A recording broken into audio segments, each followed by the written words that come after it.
This episode is brought to you by Clearsense.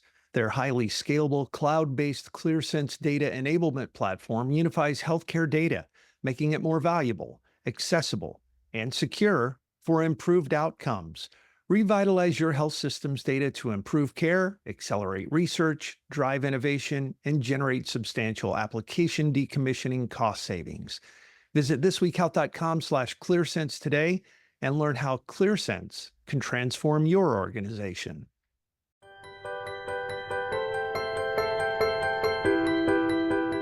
Welcome to This Week Health. My name is Bill Russell. I'm a former CIO for a 16 hospital system and creator of This Week Health, where we are dedicated to transforming healthcare one connection at a time. Now, on to our interview. All right, here we are from HIMSS 2025 in Vegas. I'm here with Jonathan Cook, CTO for Clearsense. Wow, you're dressed up for this event. A little bit. Yeah. I have noticed, starting on a lighter side, this conference is better dressed than the Vive conference. The Vive conference is a little more dressed down. This one's a little more dressed up. It's funny, my staff were asking about that, and they all were told that the exact opposite. I said, I don't think that's true. Yeah. I'm walking around like this, and I feel a little out of place. It's kind of. You look great. You always look great. Jonathan, we've had Jason Rose on. Yeah. We go all the way back to your predecessor, Charles Boyce. We've been a partner with Clearsense for a long time. You sure have. And we've heard about the great work at Cleveland Clinic. There's so much work that you guys have done over the years. I'd love to just get an update. Where are we at with Clearsense? What are you guys really focused in on? What problems are you solving for healthcare? Absolutely. So with Clearsense, we've rebranded recently, and you can see it on the website. But really what we're doing is, I call it back to the future. So the company originally had a active archiving product that was rock solid. And in my career, it is the most clear return on investment for healthcare. Here's a system, it cost me $1 million. If I shut it down, it costs me a fraction of that. Why don't I shut it down? Because I'm scared of losing the data. Right. We enable you to still access that data after that system is shut down. But what we've done is we've expanded on that and we've changed the game. What we have is a data enablement platform. So we're going larger than take it, put it in a box, or take it and just give you an accessible view of it. We are actually working with clients to figure out what are your use cases? What is the temperature of the data? What is the views that you need? And then enabling them to access the data. And then on top of that, we've gone a step further with the data enablement platform.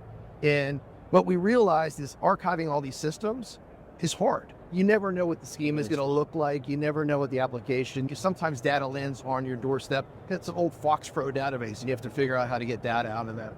Did you just say FoxPro? I said FoxPro for the old timers. Yeah. Wow. Yeah. We've seen it. But what we realized, we know how to do that.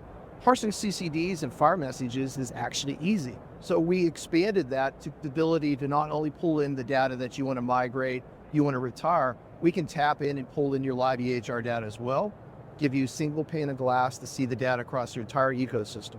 That is our focus right now. It's interesting. When I was at St. Joe's, I was a client of Clearsense, and we did a EHR modernization, but we had different levels across the board. And I remember we got done the EHR implementation, and the team wouldn't shut off some of our stuff. I was like, why aren't you shutting it off? And there was this whole problem of, we got to work through the AR, we got to work through this, we need access to this. And I'm like, and that's when we started a relationship with Clearsense, and it was like, look, and the thing that shocked me was how quickly you were able to go into that database, understand the structure, and it was almost automating at that point. Like it is. We have an ingest tool that will read the schema. It will do a profile. It brings it back, does a report out. We can sit with the client and say, this is what we're seeing. What is your use case? Because maybe you don't need all that data. A lot of these databases are carrying extraordinary amount of metadata that you just don't need. So we work with the client to figure out what they... How do you handle the challenge of the interface? One of the reasons you have an application is because they organize the interface and can get to all the data and whatnot. Yeah. It's one thing to dump it all into a database. It's another thing to access it logically. Yeah, a great point. So that is one of the things that we do that is special, is that we sit with the client, we say, how do you want to access the data? Do you want first off, do you just want to ingest only? You want it cold in case you need it, which it happens, right? I just want to make sure I have it available. But if you want it hot, meaning I need it like at point of care, our number one usage is point of care. People actually in the EHR hitting a smart link down to us, looking at what we have. So the user interface, to answer your question, we work with the client. We have standard templates that we use. We think they're industry best standards. but everyone's a little bit special, and we work with the client to configure it how they want. We are going to end this conversation with AI, but I don't want to get there just yet. Sure. I've heard of AI. The interesting thing to me is, all right, so we're moving all this data across. The fact that you started with ROI, I think is so important. So many health systems today are saying, look, if I don't get ROI within 6 months, Sure. don't even talk to me. It used to be a year. Now we need an immediate ROI. When we're talking about application rationalization, we can get close to those kinds of numbers at 6 months to a year ROI. For us, we put in a new system, we're paying for that contract, and we kept the old system running, we were paying for that contract. It's like almost immediate. Once you create those links, create that data, that ROI is We've there. seen that with clients. So they're migrating a Cerner to an Epic. The moment they're shutting that down, quite often they don't shut the whole thing down. They'll go from, say, 3,000 licenses to 4 licenses to allow a couple of analysts in while they're doing QA. Just that drop, they'll see a savings. And then taking those last ones off, they'll see a savings. But the other part of this, that's hard savings. There's soft savings here. The security footprint. A lot of the applications that we're going in, we're seeing these are OSs that have not been updated in years. These are applications that are not supported any longer by the vendors. So there's a whole cybersecurity risk. It's a little more of a soft savings, but it's something everyone here at HINS is worried about is cybersecurity. And we know every organization somewhere has a server under a desk that says, please don't turn it off. Dr. Tom needs this, right? And that's a security risk. We can pull that data out, make it available. We're high trust certified. We're SOC 2 type 2 certified. Make it available to you. The other thing I like about this, you're essentially talking, this is a platform for application rationalization. Yes. It's not just the EHR. It's not just, I mean, you could literally go through probably 90 some odd % of the applications. The truth is the majority of our data is not clinical data. The majority of the data that we have in is other systems that were around in the health system. You have Lawson in there. We've archived OnBase. Oh, wow. Yeah. That's a serious database to pull across. It is. It's really interesting. Yeah, we met with Gardner and they actually came up with a phrase which we love, which they called us the archiver of archives.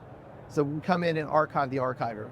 So how do you help with, we end up with this structured and unstructured. No problem with the structured, we love structured. Sure. But we end up with a ton of this unstructured data.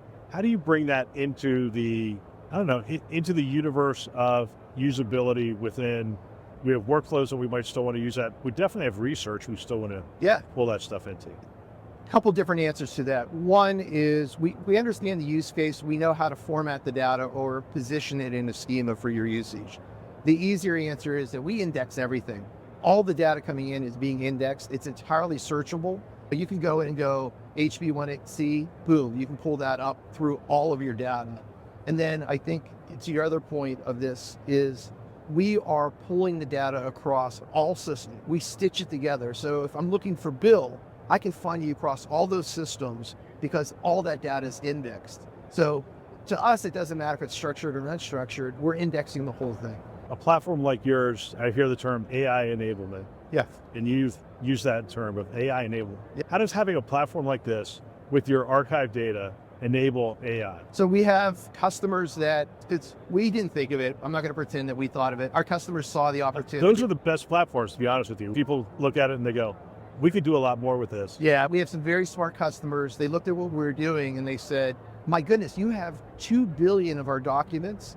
You've got 8 million of our patients' data with 15 years worth of data, and it's structured, it's indexed. Let's put our foundational model and train it off of this. And they're using our platform to train their AI models. And then they're using that also to train or test other models coming out of our platform. That's really fascinating. So give me an idea, who do you end up having a conversation with when you go into a health system? It's usually the CIO. Okay. Yep, it's the CIO, but our recommendation. And they're looking for cost savings? They're looking for cost savings. The thing that we're seeing quite often now is with M&A activity. So with M&A activity, a plan is made. We're going to consolidate systems and it all looks great on paper, and then the M&A occurs and it falls apart over time. So the CIO is going, why are we not saving the money we had planned originally? We'll come in and we offer a service that's called ClearPath. So ClearPath, we come in and we review that with you. We have some strategic partners for larger projects that we can bring in. And with that, we'll look at what you're doing. We'll draw a work plan for you. We'll draw out a schedule. And then from that, that is your work plan to start doing app rad. And Then our technology comes in. Notice I didn't say technology at that point. It is all of the app wrap planning, and we offer that as a service now as well. As a CIO, I would ask you about security. You mentioned that as an advantage. Whenever I bring a new system in, I think, oh my gosh, this is another thing I have to put my arms around. But the reality is when you're consolidating those systems, you're actually reducing the attack surface for the most part. We are. We're reducing attack surface. We are reducing old OSs. We're reducing non-supported software, and we're consolidating that into our data lakehouse, which is cloud-based, HITRUST certified, SOC 2, Type 2 certified. Yeah, that's amazing. What question haven't I asked you? You said you were going to talk about AI.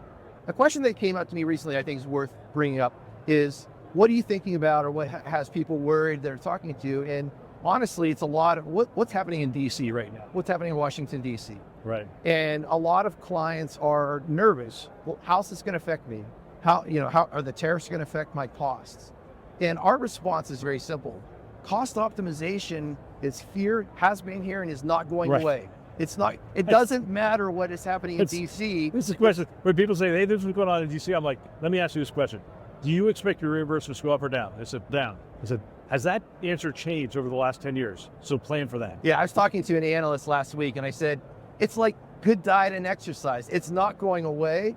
You need it. And cost optimization as a CIO or a CFO, you need it. Let me talk about DR and business continuity real quick. Because one of the things, we saw this new security rule that's being batted around, and I think in 3 days it finishes its comment period. And it's pretty dramatic. It says you have to recover from a ransomware event within 48 hours. Now, we're in healthcare. We know that's not technically possible today without a rethinking of the way we do this. As I'm listening to you talk and I think about that, I go, what if I took my active EHR and I moved it into that kind of platform? Sure. Is there a possibility of creating a continuity plan around my clinical data and whatnot for they got to the EHR, they ransomed it, but we can keep this system safe? I had this exact conversation last week with the CIO and his enterprise architect. They were trying to figure out how to protect themselves in this situation.